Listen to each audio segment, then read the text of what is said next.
welcome. Here's another problem using Taylor's theorem to calculate the error bound of an approximation.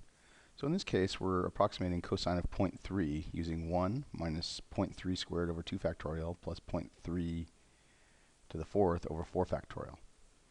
And so what we need to remember is the remainder theorem says we need to look at the next term of the Taylor theorem. And so that can be a little confusing. We have to kind of explore that a little bit.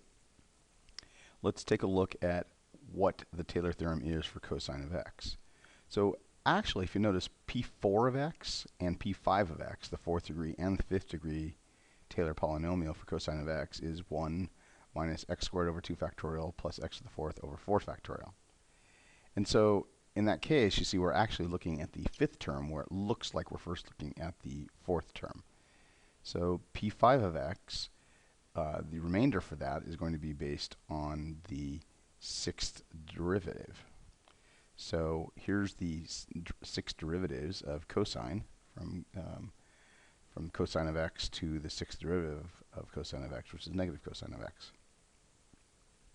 So we have that on there.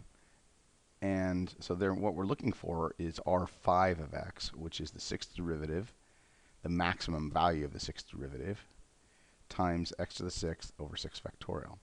So to calculate that, all we need to do is calculate what the maximum value of cosine is on an interval we're looking at.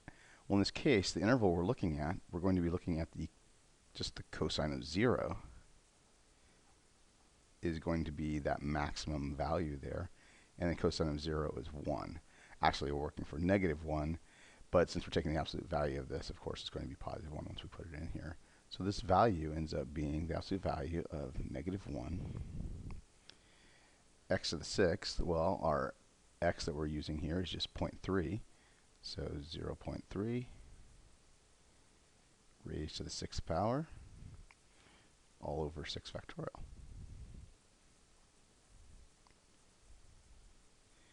Okay. If you see, actually, that would be just this term up here. It'd be the next term.